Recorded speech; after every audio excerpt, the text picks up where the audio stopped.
The following episode includes descriptions of a mass shooting event that claimed the lives of 60 people. This content may be disturbing to some listeners.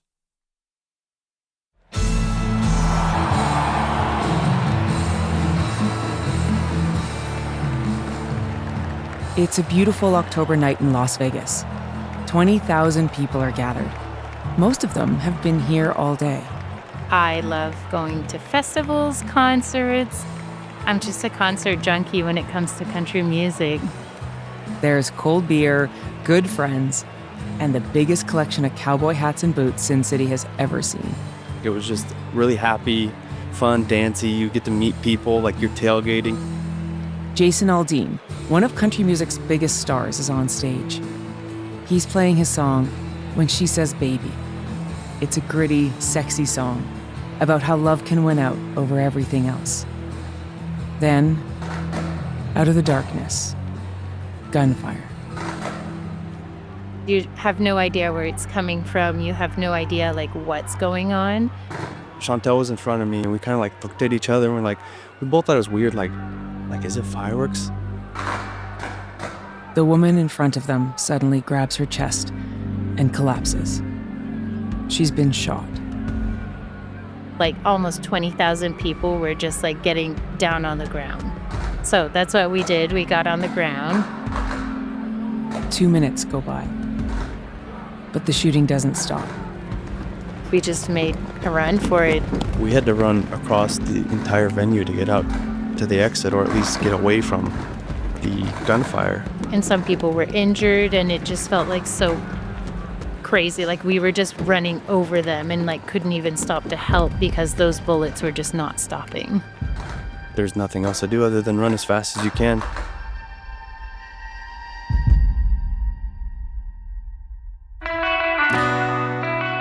I'm Tora Couture. This is Tell Me What Happened. True stories of people helping people. An original podcast by OnStar.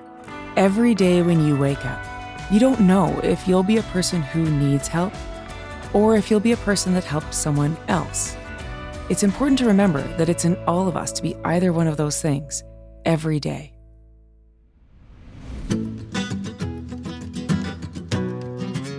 Chantal Melanson is a country girl from Western Canada. I'm a big country music fan. I honestly don't know how it started. I've just always loved country music. She's got the boots, the denim, and of course, the hat. I've pretty much seen every country artist that you can imagine. I just love country. There's nothing like it. So when a coworker messages her to say she has an extra ticket to a 3-day music festival featuring Eric Church, Sam Hunt, Jason Aldean, Jake Owen, and Lee Bryce, her answer is an emphatic yes. It's called the Route 91 Harvest Festival. And what makes it even more amazing is the location. It's Las Vegas, so it's super fun, but Las Vegas just goes country, which makes it even cooler. The day before the festival starts, Chantal and her 3 friends step off the plane, ready for 72 hours of fun. So it was pretty much just country music, cowboys, and a festival. 3-day music festivals have a distinct rhythm. Each day starts with the lesser-known acts, emerging artists. And then every night there's a headliner. The biggest star gets the last time slot on the last day. Chantal is here to soak up all of it. After the first day's shows, they head to Gilley's, Vegas's best-known country bar. Yeah, you walk in, there's all the seats around the bar are saddles. There's line dancing, there's live music, and just a lot of country people, cowboy boots everywhere. The 4 of them dance for a while, have a drink, and then call it a night.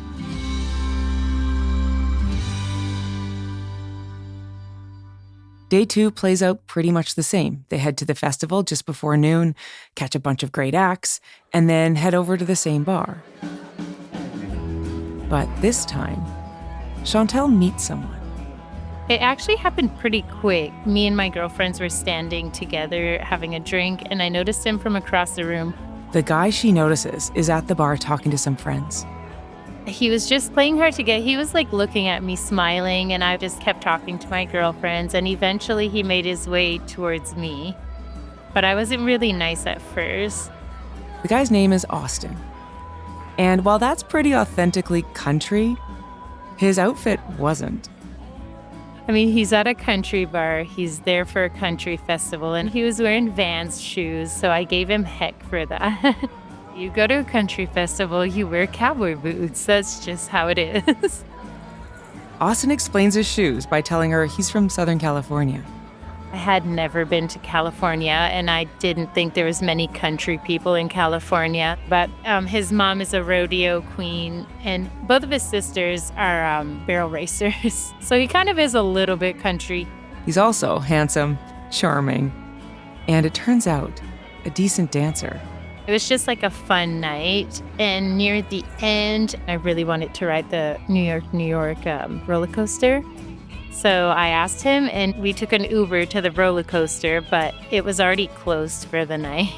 But we ended up just getting pizza, talking, and then we exchanged numbers there. The next morning, her traveling mates decide they want to do some shopping. Chantal, on the other hand, wants to get to the festival grounds. I really wanted to go to the venue early because there was a few artists I wanted to see. She gets dressed, boots, denim skirt, cowboy hat, grabs a quick breakfast and a coffee, then heads over. The festival is right on the strip, so it's easy to get there, but it's crowded. And it's kind of awkward going to a concert by yourself. Like, I was all by myself in a big venue. There's like over 20,000 people, so I thought, well, I might as well text him and see if he's there and want to grab a drink. Austin is there. And like Chantal, he's on his own. His buddies are sleeping off their hangovers. So it's just the two of them. They have a drink and talk. Just like the night before over pizza, the conversation flows naturally and they lose track of time. Two people in a sea of festival goers, enjoying their own little world. Afternoon turns to evening, so they make their way closer to the main stage. The headliner of the entire festival is Jason Aldean. He's a massive star and one of Chantal's favorites. I just love being up close and personal at a country concert. If I can make my way up front or near the front, I will. A lot of other people feel that way too, so the crowd up front is packed pretty tight. We're probably 6 rows back from the front stage. The views were just incredible. You can see all of Mandalay Bay, and especially at night when it's all lit up. I mean, there's nothing like it. You don't see that anywhere else. We were having fun. I mean, we were so close up to the front, and we were dancing and just enjoying his music. It was very confusing. So I thought I heard fireworks, and everyone the music kept playing for a little bit, and people were just like confused. And then people started saying, "Get down on the ground."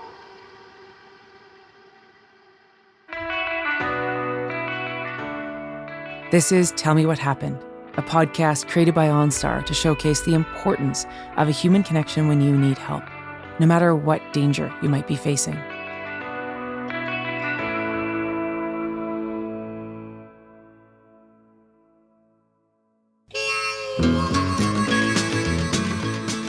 So I grew up in a very rural area, and like my mom was rodeo queen of our small town growing up. That's Austin, California boy and son of a rodeo queen. I was into dirt bikes, and in high school I did wrestling and football, and I really wasn't good at football, but I was decent at wrestling. When one of his buddies turned 21, they decided a road trip to Vegas was the perfect way to celebrate. So like, let's go to Vegas and gamble at 21. There's a country concert there. You get to walk right out of your hotel room right to the venue. So that's what they did. It's a 5-hour drive from San Diego to Vegas. The 4 of us and everyone's luggage all jam-packed like little sardines in my car. It's 2 a.m. when they arrive. But in Vegas, that doesn't really matter. They walk the strip, have a beer, and soak it all in. It just felt like the Hangover movie. Like being there, you just get an excitement. Like it's like the equivalent of a kid going to Disneyland. For 2 days, Austin and his friends enjoy everything Vegas has to offer. The music, the casinos, And on the second night, they end up at a country bar called Gillies. Inside, there's loud music, neon beer signs, line dancing, even a mechanical bull. But what catches Austin's eye is a young woman on the other side of the dance floor. We just locked eyes at one point, and then I know we were kind of dancing and skirting around each other, just kind of feeling each other out before we even said anything. And then we finally ended up dancing and talking a little bit. Then she asks him about his shoes. She almost wouldn't give me the time of day because I was not wearing boots. I'm in Southern California, I'm wearing Vans all the time. I don't think boots are all that comfortable. Other than the footwear issue, they get along great. Yeah, we danced the night away and just had such a great time. At the end of the night, they share a slice of pizza and exchange numbers. The next morning, when Austin wakes up, his friends are all still asleep. But there's a message waiting for him on his phone. And she was already texting me that she was in there. Chantal is at the side stage, catching an up-and-comer. Austin showers, grabs a bagel, and heads over. It's a huge venue with more than 20,000 people. But it only takes a couple of text messages for Chantal and Austin to find each other. Meet me at the food stand here in the middle, and then wave your hand in the air and I'll be talking to you. We were able to find each other that way, I remember. The whole day is playing out like a romance novel. I love to sing my lungs out at a concert, and that we both did, and we were just hitting it off in terms of liking the same music. We just felt comfortable around each other, and we were just having a good time being two strangers that live in two different countries that would have probably never met in another circumstance. As Jason Aldean takes the stage, they make their way towards the front. We just started singing the first couple songs, just having a great time. Until what I thought to be fireworks. And I just remember hearing a couple more what we thought to be fireworks until the lady in front of us turned around and she was shot in the chest. People start yelling, "Get down, get down." And the entire crowd drops to the ground. And that's when we started to freak out because we knew what was kind of happening. Someone was shooting at us. It was just nonstop, and you could hear the bullets just bouncing off the pavement. Throughout the crowd, confusion turns into panic. We know now that it was a gunman shooting from a room high up in a hotel across the street from the venue. Before he was done, he'd fire more than 1,000 rounds into the crowd. But in the moment, lying on the ground, all they knew is they had to get out of there. Austin ended up across from me, so when I was laying down, I could see him. I probably would have been freaking out more, but Chantal was freaking out. And I think through that, it was kind of helped just keep me calm because I wanted to keep her calm. All around them, people were screaming, either out of fear or because they'd been shot. I just grabbed Chantal's hand and we started running. I just remember holding her because she was in her cowboy boots and I was in my tennis shoes and I couldn't get her to run fast enough. I even dropped my purse with my cell phone in it, and I never even looked back and grabbed it. I just kept running. Together, they run as fast as they can, but rather than head straight for the exit, Austin leads them to the middle of the concert grounds. In the center of the venue, there was sea containers that they turned into drinks and food and everything. So we ran as fast as we could, hit on the back side of it. It was metal, and Austin pulled me in there, but you could still hear the bullets bouncing off the ground, and I feel like I was just full-blown panic. I could barely breathe at one point. And then I don't know why, but He looked at me and he kissed me. I thought maybe that'll calm her down so we can start running the rest of the way out of here. And he said, "I'm going to take your hand and we're just running. Just keep running with me." They run towards the far side of the venue, jumping over and around hundreds of people still lying on the ground. I wasn't sure if they were alive, if they were injured, or just laying there. I just kept running. At the far side, they reach a section of the perimeter fence that has been knocked down by the panicking crowd. The street is lined with taxis. They see one with the doors open and jump in. Austin tells the driver there's been a shooting and they have to get away from there. Just then, they see a woman in the crowd staggering towards the cab, clutching her stomach. We just opened the door, we got her in. She was obviously shot. So the taxi driver was like, we need to go to the trauma center. So I was in the front seat and Austin went in the back seat. So he was able to help her. She had gotten grazed by a bullet on her leg and then shot in the stomach. So Austin was like holding her stomach and like just trying to talk to her while the taxi drove us to the hospital. Throughout the city, emergency response teams have kicked in. Police have blocked off incoming traffic to facilitate getting everyone away from the grounds. The trauma center is setting out temporary beds. Chantal, Austin, and the woman who has been shot are the first to arrive. So I ran into the emergency room and told them we had someone that had been shot in the car. So I think they went and grabbed her and then they just started pulling stretchers out, waiting for people to show up because it wasn't long after that, just people kept coming in. There was still a lot of confusion, specifically about whether it was safe to leave the trauma center and go back to their hotels. They had SWAT out front. So they were you're probably safest here. They also had adopted the responsibility of looking after this stranger who had been shot. They used her phone to call her family. We had no idea if she was going to make it. No one could tell us anything because she went straight into surgery when she got to the hospital. Chantal and Austin stayed there the entire night. With nothing else to do, they sat there and talked.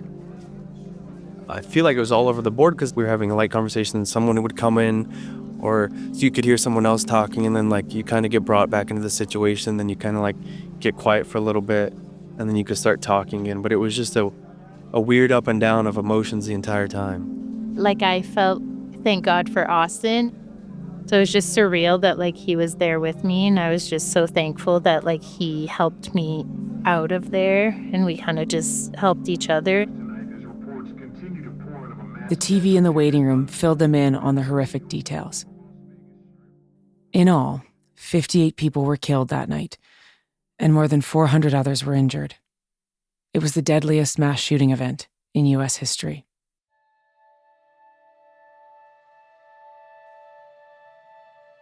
The next morning, after they get word that the woman they had helped was out of surgery and recovering, Austin and Chantal take an Uber back to the Strip. They share a waffle shaped like a guitar at the Hard Rock Cafe, and then say their goodbyes. It was a crazy first date. We were so tired and we were just so in shock. We barely knew each other, but then again, we had just gone through the craziest thing, and I felt like if anyone understood what I was going through, it was him. So I told him to come visit me in Canada. 6 weeks later, he did. He met her friends and they visited the Rocky Mountains. It was very cold for that California boy. And if they weren't already, they fell in love. We just went through this huge, crazy thing that was terrible. And we both were able to come out of it together, probably stronger than we went into it. So it's I was able to see how she came back from that, see how strong and independent of a woman she was. I loved all that. And then I just knew that she was the only one I wanted to be with. 2 years later, they got engaged. Yeah, we are happily married and we have a 3-year-old daughter and we just welcomed a son. Life is great. I honestly don't know where my life would have taken me if it wasn't for her coming into my life. I'm excited to see where our life and love goes.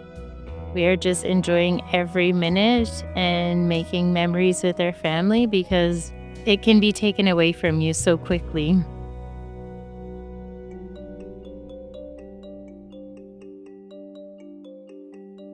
The attack on the Route 91 Harvest Festival was horrible and deadly. But concerts and festivals continue. Every day, all across North America, huge crowds gather for music, for sports, parades, political rallies, all sorts of reasons. Daniel Ward is in charge of training at the National Center for Spectator Sports Safety and Security. His job is to teach the people working at large venues how to keep crowds safe. Anytime we bring people together, you'll have to consider the crowd itself. What type of crowd's going to be there? Is it I'm trying to think of the right words Rowdy? here. Yeah, is it a rowdier event? The venue itself, is it a newer venue? Is it an older venue? Is it indoors? Is it outdoors? Staffing, do you have enough staff to cover all of the venue needs, the public safety needs? How do you prepare for different crowds? I'll give you an example of a concert I attended a few years ago. I brought my wife. She absolutely loves Journey. We went to a Journey concert. Everybody was very orderly. The lines were organized. Once we got into the venue itself, everybody sat. There were no issues. It was a very calm crowd. There are other artists out there where it's going to be, by their very nature, a different demographic. You're going to have people that are a little more excited, possibly more rowdy. Some events still encourage mosh pitting. So not to say one's better or worse than the other, but it's things that we have to consider. I've heard concerts and festivals referred to as soft targets. Why is that? We don't treat venues or events like a prison. We don't have that level of physical security, or it's not what you would see in an airport, for instance. We're screening people. We're trying to get people in safely, but we're also trying to make sure we get them in. They enjoy the event itself, and we're trying to provide as much safety and security while they enjoy that experience. It's challenging to find that middle ground where you're not taking away from the experience or people's joy or their good time, but at the same time, you're maintaining an appropriate level of safety and security. When we're planning and we're going to a big event and we know there's going to be lots of people, how do we prepare? One of the first things that people need to do is know their exits. Be familiar with the venue itself. When you show up to an event, it's common for people to leave the same way that they come into a facility or into a venue. I don't know about you, but there's several times I've went to an event and I have not went through the best entrance. It has not been the most convenient entrance. So anytime you go to an event, know your exits. The next thing we would recommend is having some type of buddy system. Most people move together. During an emergency, you need to know where your friends or your family members or the other individuals coming with you are located. Another thing we recommend is staying calm and making sure that we're calm enough and we have our composure and we can assess the situation. Almost like when you sit in through the airplane safety briefing and they tell you, put your own mask on before you start helping other people. It's the same thing in any type of emergency. You need to make sure you remain calm and collected. Make sure you're taking care of yourself. What should you do if you're at an event and there's just something that seems off? You often see signage in venues and facilities that say, see something, say something. And venues provide a means for you to say something, whether it's approaching a staff member or whether it's a texting system. So the biggest thing there is if you do see something, never write it off. Absolutely communicate with the event staff, reach out through whatever means they've provided. What do you do if chaos, violence, or something does break out and you can't avoid it? Don't hesitate. Go immediately. Make sure you're listening to those instructions. Help others if you can. But again, if you're not staying calm and collected during those emergencies, it's going to be very hard to help those around you. If you can't get out of the area, if you can't evacuate, try to hide. Conceal yourself somewhere, seek cover, seek protection. We know that some events are outdoors and open area. That can be challenging. So hide is that next approach, and certainly alert the authorities. One of the things that we've seen is people have a tendency to assume, because of the nature of an incident, that someone else has already reported it. That's something that we need to avoid. I'm thinking here, I have a 9-year-old. So when we go to events, we go to a hockey game or concert or whatever, I always have a plan with her. If we get separated, look for this, look for that. I've never done that with my partner, my friends. I've just realized it's just as important for them as well, right? Yeah, absolutely. Having that buddy system is really important. It's not just sticking with your friends and family. People have to go to the bathroom. They run to concessions. There's a lot going on, especially when you further complicate it with some type of emergency. It's important to agree on a meeting spot before you ever arrive, or once you get there, pinpointing where that meeting spot would be. If we get separated, this is where we're going to get together. Daniel, thanks so much. Thank you, Tora.